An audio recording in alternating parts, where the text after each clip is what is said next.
Part 1 video చూసిన తర్వాత చాలా మందికి వచ్చే డౌట్స్ ఏమిటో చూద్దాం.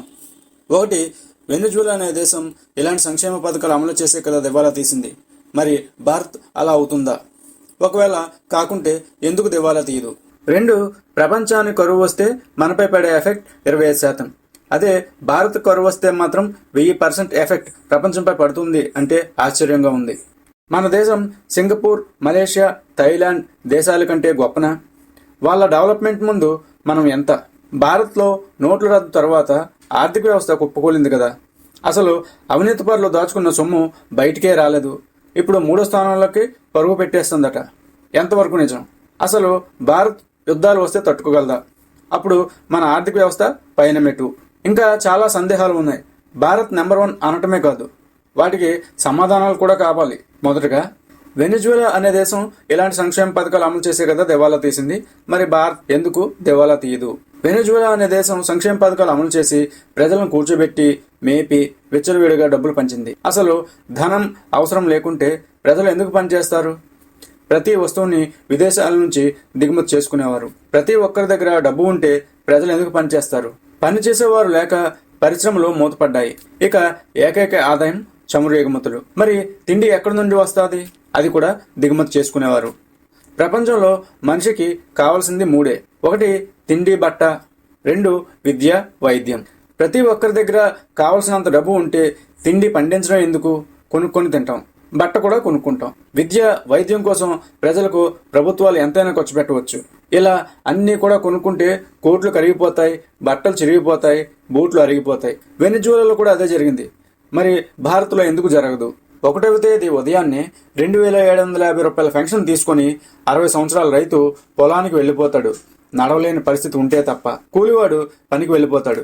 ఆటోవాడు ఆటో వేసుకుంటాడు. పొద్దస్తమానం కష్టపడేవాడు ఎందుకు ఊరుకుంటాడు? సాయంత్రం శాంపుల్ వేస్తాడు. ఆరోగ్యం చెడదొబ్బుకొని ప్రభుత్వానికి ట్యాక్స్ కడతాడు. ఆటోవాడు డీజిల్ పై వ్యాట్ కడతాడు. రైతు తిండి తింటాడు, తిండి పెడతాడు. ఎవరు ఖాళీగా ఉండరు. ఇక 2014 తర్వాత పరిశ్రమలు అత్యధిక స్థాయిలో వస్తున్నాయి. బట్టలకు కావాల్సిన ప్రతి సంవత్సరానికి 6423 మెట్రిక్ టన్నులు పండిస్తున్నాం. అంటే ప్రపంచానికి తిండి, బట్ట మనమే ఇవ్వాలి. ఒకవేళ భారత్కి ఆయిల్ ఇరాన్ ఆపేస్తే రష్యా దగ్గర కొంటాం. మరి భారత్ తిండిని ఆపేస్తే, బట్టను ఆపేస్తే మరి ఎవరున్నారు? ప్రపంచంలో భారత్ తిండి గింజలు లేని దేశం పేరు చెప్పండి చూద్దాం. ఆఖరికి మన శత్రు దేశాలైన పాక్, చైనాలు కూడా మన మీద ఆధారపడవలసిందే. అంతెందుకు, పాకి కొంచెం అతి చేస్తుందని ఉల్లి, టమాటా, గోధుమ ఎక్స్పోర్ట్ ఆపేస్తే ఈరోజు అడుగు తింటుంది. మరి మనకెందుకు వెనిజులా గతి పడుతుంది? కాకపోతే కొన్ని రాష్ట్రాలు మ్యానుఫ్యాక్చరింగ్ హబ్లని, పరిశ్రమలని ప్రోత్సహించకుండా ఫ్రీబీస్ ఇస్తున్నాయి. కానీ ఎక్కడా కూడా వ్యవసాయం అనేది నిర్లక్ష్యం కావట్లేదు. ప్రపంచానికి కరువు వస్తే మనపై పడే ఎఫెక్ట్ 25%. అదే భారత్ కరువు వస్తే మాత్రం 1000% ఎఫెక్ట్ ప్రపంచంపై పడుతుందంటే ఆశ్చర్యంగా ఉంది. ప్రపంచంలో ఆహారాన్ని, బట్టని అంటే ప్రత్తిని అత్యధికంగా ఉత్పత్తి చేసే దేశం భారత్. ముందు చెప్పినట్లు ప్రపంచంలో భారత్ తిండి గింజలు వెళ్ళని దేశం ఏదైనా ఉంటే ఆ దేశం పేరు చెప్పండి. చాలా దేశాలలో మనకన్నా ఎక్కువ పంట భూములు, నీటి వనరులు ఉన్న ఆహారాన్ని ఉత్పత్తి చేయవు. ఉదాహరణకి పాకిస్తాన్ చుట్టూ నదులు, ఖనిజాలు, పంట భూములు ఉన్నా కానీ వాళ్ళు భూమిని నమ్మరు, బాంబులను నమ్ముతారు. కొన్ని దేశాలు వ్యవసాయ భూములు ఉన్నా పండించవు. చాలా దేశాలకి వ్యవసాయ భూములు ఉండవు, లేదంటే కరువు.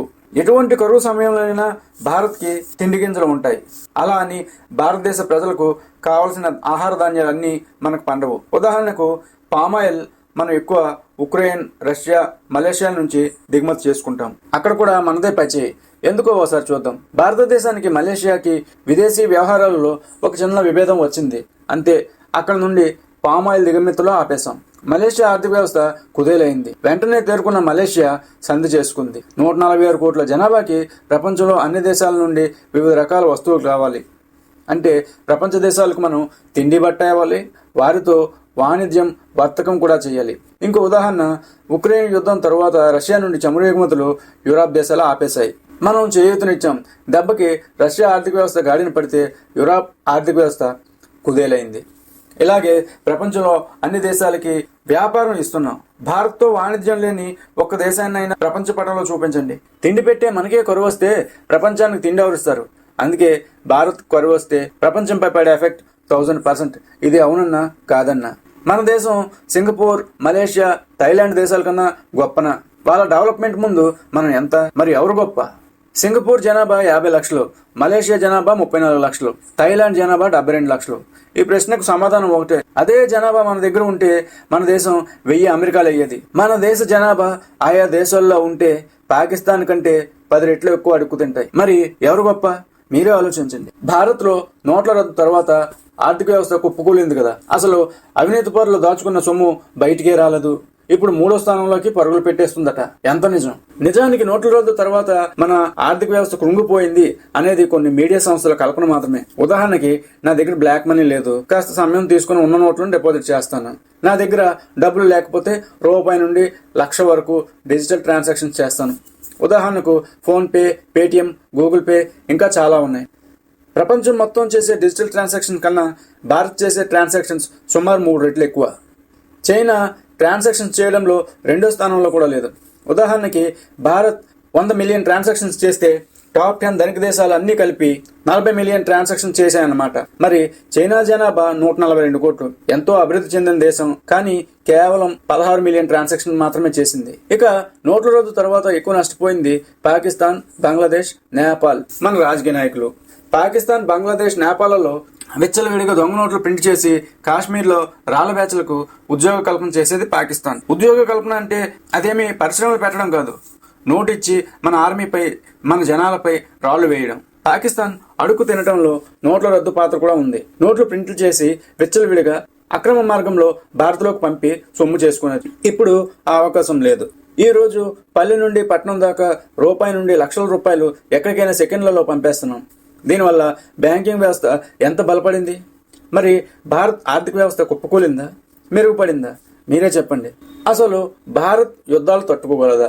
అప్పుడు మన ఆర్థిక వ్యవస్థ పైన మెట్టు. సరే, యుద్ధం వస్తుంది అనుకుందాం. దీనికి ముందు మనం ఒక చిన్న విషయం మాట్లాడుకుందాం. ప్రపంచంలో ఎక్కువ వరి పండించే దేశం భారతదేశం. వరి అంటే తెల్ల బియ్యం ఒకటే కాదు, దాంట్లో సుమారు 20 రకాలు ఉన్నాయి. ప్రపంచంలో ఎక్కువ జొన్న పండించే దేశం భారత్. ప్రపంచంలో ఎక్కువ మిల్లెట్లు పండించే దేశం. ప్రపంచంలో ఎక్కువ పసుపు పండించే దేశం. ప్రపంచంలో ఎక్కువ ద్రాక్ష పండించే దేశం. ఎక్కువ యాపిల్ పండించే దేశం. ఎక్కువ జీడిపప్పు పండించే దేశం. ఎక్కువ మామిడి పండించే దేశం. ఎక్కువ జామ పండించే దేశం. పాలని ఎక్కువ ఉత్పత్తి చేసే దేశం. ఇవి కాకుండా కాయగూరలు, పళ్ళు లిస్టు చెప్పాలంటే ఈ వీడియో సరిపోదు. ఇది కాక 2వ అతిపెద్ద మొబైల్ మ్యానుఫ్యాక్చరింగ్ దేశం.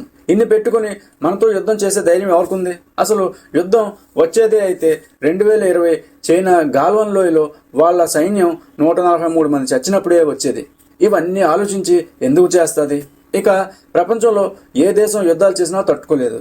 ఒకప్పుడు మన రక్షణ మంత్రి ఏకే యాంటనీ స్వయంగా పార్లమెంట్లో మన దగ్గర యుద్ధ విమానాలు కొనే శక్తి లేదు అని అన్నారు. ఇది జరిగి కేవలం 10 సంవత్సరాలు అయింది.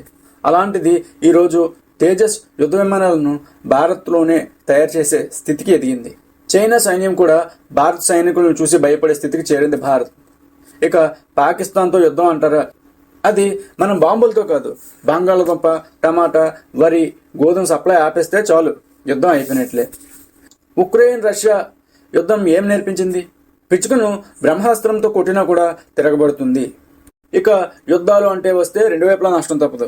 కానీ భారత్లో యుద్ధం వస్తే ప్రపంచానికే నష్టం. ఇక చివరిగా పుష్ప సినిమాలో ఒక డైలాగ్ ఉంది. ప్రపంచంలో ఏడా దొరకని సరుకు, భూగోళంలో ఎక్కడా లేని సరుకు మన దగ్గర పెట్టుకొని మనం ఎవడనో అడుక్కునేదేంది? డిమాండ్ మనం చెయ్యాలా అన్నట్టు ఎవడైనా యుద్ధానికి వస్తే మనం డిమాండ్ చెయ్యాలా? రా, వస్తే నీకు తిండి గింజలు ఉండవు అని. అయినా బలమైన దేశం అంటే డబ్బు ఉండడం కాదు, అందరికీ తిండి ఉండడం. ఏమో ఫ్యూచర్లో బియ్యం ఇచ్చి బాంబులు కొంటామేమో. భారత్ నెంబర్ 1 అవుతుంది అని చెప్పాలంటే ఇలాంటివి 1000 ఎపిసోడ్లు చేయొచ్చు. జై హింద్.